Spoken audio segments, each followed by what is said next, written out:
Ciao guys! Welcome back to Not Just Mecha. It's Marco here, and today we start painting my first personal Age of Sigmar army.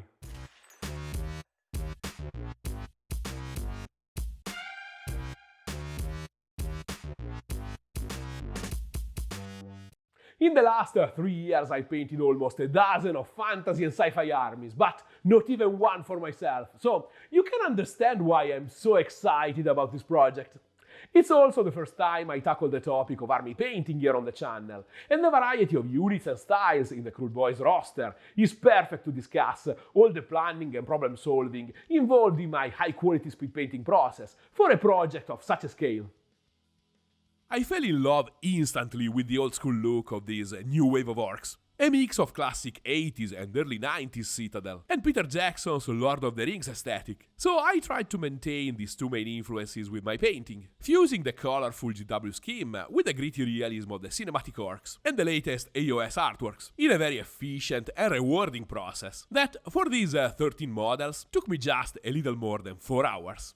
I want a lot of natural diversity in this army, so when the boxes for the single units will come out, I'm going to paint them with different skin tones, and then mix the batches for a very chaotically organic look. But I want to start the series with my version of the official iconic scheme. That's probably what most people will try to replicate. Don't forget to subscribe and hit the bell button to always know what happens on the channel.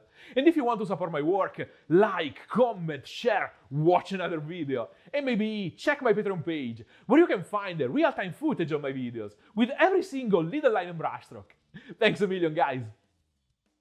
I always start the work on armies fully building, basing, priming, and applying a zenithal light to every single model I've access to. In this case, every single orc in the Dominion box.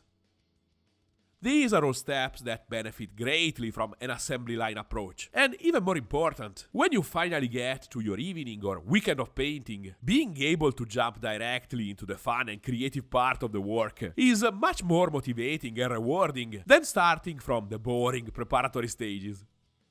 Don't worry, we'll talk about the swamp bases in a dedicated video, because I have a lot to say about them. And these are only the Mark I work-in-progress version of the plan. So I want to give you the full and perfected process that I'm currently using on the heroes.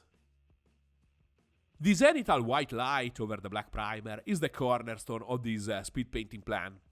I often use a quick general coat of white that ends up being more a grayscale, but in this case I push my white to its maximum in the upper volumes. The idea is to set from the beginning the highest values possible, because every single new step of the process will be a transparent, progressive shadow. Even the lowest parts and the extreme recesses are more grey than black, because later I'll create their extreme dark values with proper colors. You can do the same starting from a solid white primer, but I still prefer the grayscale sketch, because it gives me from the beginning the right proportion and position of every light and shadow, and from there I have only to follow the path and have fun with colors, enjoying the flow without thinking too much. I always start my armies painting the basic troops that share the same look and scheme all at the same time. In the box there is only a single unit of 10 basic boys and 1 of 3 bolt boys, making the speed run on this first batch a bit less efficient compared to the work on an established army, where I can plan a couple of lists and have every single model I'll ever need on the table from the beginning. But we probably didn't see half of the models of this army, and this is a personal project without a pressing deadline, so I'm not too concerned about the force as a whole at this point, and I think it's better to focus my efforts on creating an even more efficient process that I can quickly and easily set in motion and repeat with coherent results on the upcoming units. I start working on the skins, applying a gentle, transparent layer of contrast, Plaguebearer Flesh. I love this color, that outside the miniature world is known as green gold, and I have a tube of it for every type and brand of paint I own, because it's one of the most versatile tones in existence. Ambiguous colors like green gold, turquoise, and most of the violet spectrum contain the potential of being cold or warm, or express a hue or another, depending on what you put next, under, or on top of them. And I'm going to use this chromatic potential to quickly set a deep, interesting skin tone in 2 steps. Green gold delivers a greenish hue when applied in thin layers, especially with a luminous underpainting like this one, but it contains a lot of yellow that becomes more and more dominant layer after layer.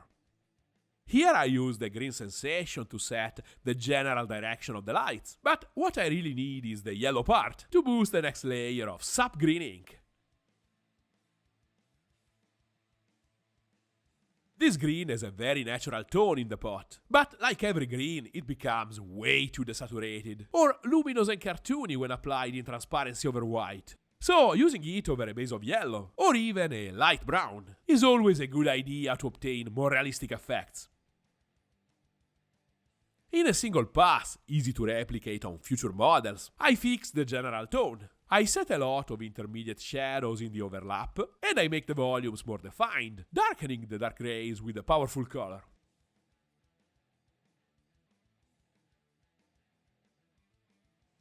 Applying every color and step with an assembly line flow is of course the most efficient way to paint an army. But in my experience, it's not a realistic option for the standard hobbyist, because you don't get any real gratification until the project is completely finished, and this lack of rewards is often an inspiration and project killer.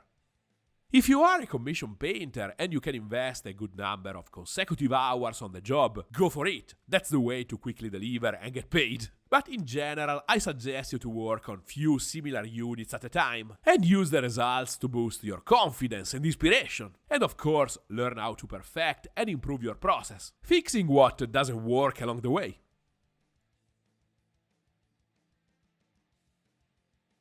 The second main block of these models is made by all the patches of leather of their equipment, and for these I use a selection of browns plus a couple of greys and black from the Scale 75 instant colors. I want to create a lot of movement on all the scraps of leather and fabric they wear, and all these different but similar tones and their non-uniform finish will create a ton of automatic visual noise. I've been testing this paint since the beginning of the year, and I arrived to the conclusion that, for my way of painting with acrylics heavily based on transparency effects, they work better than the GW contrast line. This is not a sponsorship. I paid everything with my money, and I don't have any relation with Scale 75. This is just my conclusion, based on a ton of experiments made in the last few months. These colors are more transparent and less saturated than contrast, so I find them more forgiving in the single pass, easier to control because of the softer impact of the single brushstroke, and able to create a wider spectrum of effects straight from the pots. Because to obtain the same coverage of an average contrast color, you need 2 or 3 layers, and I can personally do a lot of stuff inside that virtual space. I try to create a random pattern of colors on the models, and I use irregular brushstrokes to simulate the imperfections and textures of realistic leather. The natural behavior of the liquid paint and its not homogeneous staining power, when not properly guided with the brush, helps creating almost automatically interesting shapes, stains and random effects, all modulated in transparency by the initial value sketch.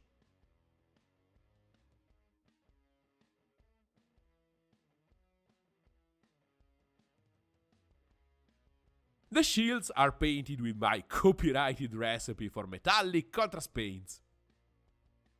Here I use Blood Angel's Red as a base, because I want its extra opacity to boost the vibrancy of the red, while on the armors I'll use inks, and their extra transparency to catch better the finer details. I also add few drops of fluorescent orange to boost even more the tone, that will be a bit desaturated by the grey of the metallic silver and the solid white of the sketch. The suspension of heavy metallic pigments is balanced, adding a bit of medium and a few drops of airbrush thinner to get this kind of transparency, still with the powerful metallic shine. The color gets an automatic modulation, moving and then setting on the depth of the surface, full of sharp details and sculpted movement, precisely like a classic contrast tone or a heavy staining wash, fusing together the zenithal information from the sketch and the one from the details of the shield. And since this time I'm painting an army, I keep all the extra custom paint I prepared in a clean bottle for later uses. Similar process for the armors, but using the incredible transparency of inks as base for the mix. I want the armors in a dark turquoise tone, made more natural and desaturated, adding a good amount of brown into the mix.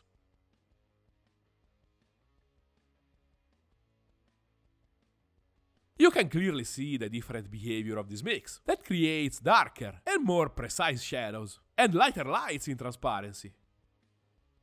Again, the brush starts behaving like a marker, creating in a single pass a perfect coverage, thanks to the high pigmentation of the inks, dark definition from the paint accumulating in the recesses, and I still have all the volumetric information of the underpainting, that's also enhanced by the different levels of opacity of this layer, that sets with vertical movement following the pull of gravity and capillarity.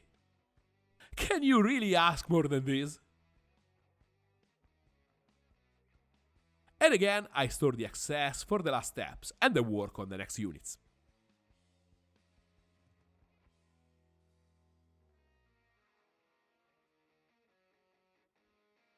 Like I did for the skin, I add a quick unifying shadow from below on all the other parts, using a transparent brown. The logic and purpose of this loose shading is the same of using sap green on the skin, but in this case for leather and wood. And I apply it at this stage, because even if I'm aiming to those specific parts, a bit of overspray will touch also shields and armors, adding a nice and subtle rusty sensation, and an extra free level of depth. This is more or less 50% of my process, but I'll be honest, if you are not a compulsive perfectionist, this is already something you can play with. Time for oil paint. Recently I used oils in several advanced ways, but here we are going back to the roots of the channel, and to a crude, quick and dirty but super effective oil wash. First, I apply a bit of magenta on knees, knuckles, elbows and heels, so the tone can really stick and soak into the acrylic layer, leaving a good mark and extra color on those areas.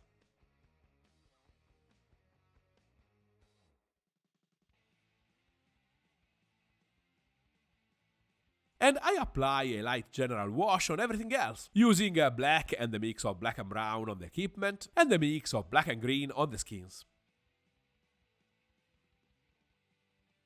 All the washes are diluted like pre-made acrylic washes, because here they cover a slightly similar role.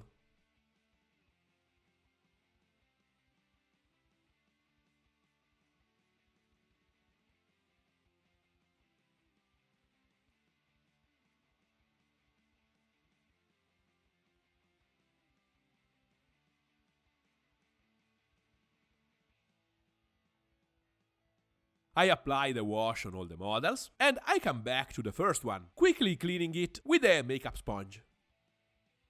The wash was super light and fluid, and it's still completely wet, so it comes off with absolutely no resistance. With this step, I get back all the original values, without the darkening effect of oil washes, but I get the super sharp definition in every little detail where the sponge can't reach and wipe off the paint. Plus a very realistic rendering of fine dirt and grime. Another thing that I love of this step is its power of completely hiding the finish of the airbrush. The airbrush creates a fine micro-dotting of paint that, even if I can mask pretty well using fluid and transparent paints, it's still there, almost like a witness mark. Applying the oil wash over the airbrush base without varnishing the middle, the two layers fuse together in the microscopic level, with oil paint filling the gaps between those microdots, creating a nice smooth finish full of new colors.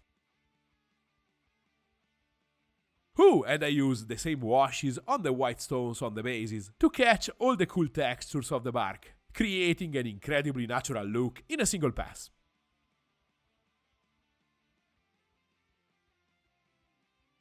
Again, the wash was so liquid and light that this is all the stuff I needed to wipe off the excess on the 13 models. Once again, the recent reboot of the oil painting series gave me the opportunity to use new cool techniques on the channel. I prepare on the dry palette 2 light tones for the green skin, and 2 light earth tones for all the brown parts, plus white to reach some extreme and desaturated values. And now you know the reason for the digression on green gold at the beginning of the video. Ooh, and if you watched the previous video, you could already imagine why the darker color of each pair is transparent and the lighter color is opaque. If not, check the video up here. The process is crazily simple. I apply powerful maximum lights on the upper edge of the most defined muscles.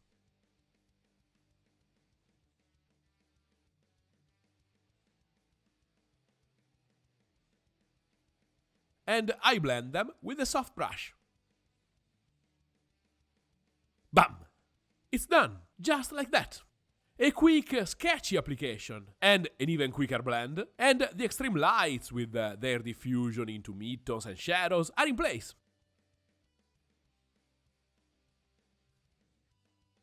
You know that my speed painting philosophy is about painting in a smart, well-planned and super efficient way, not physically fast, without renouncing to quality, precision and details. So my work on the troops is not different from what I'll do on the heroes.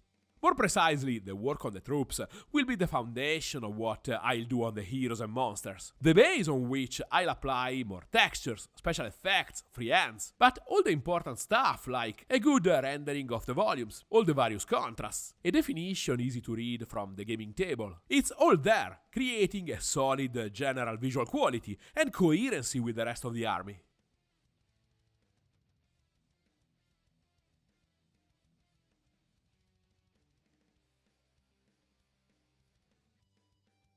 Similar idea with the light earth tones, but in this case I use a bigger and older brush to stipple a quick rough texture over the pieces of leather.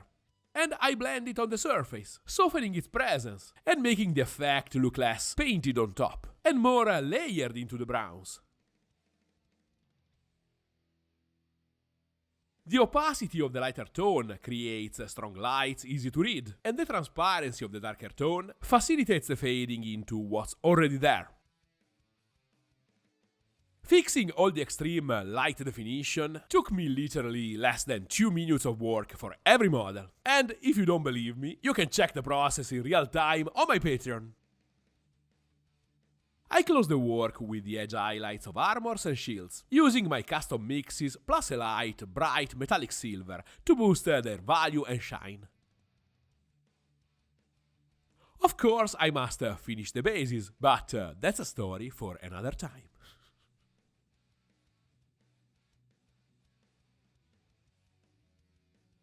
And here is the final result.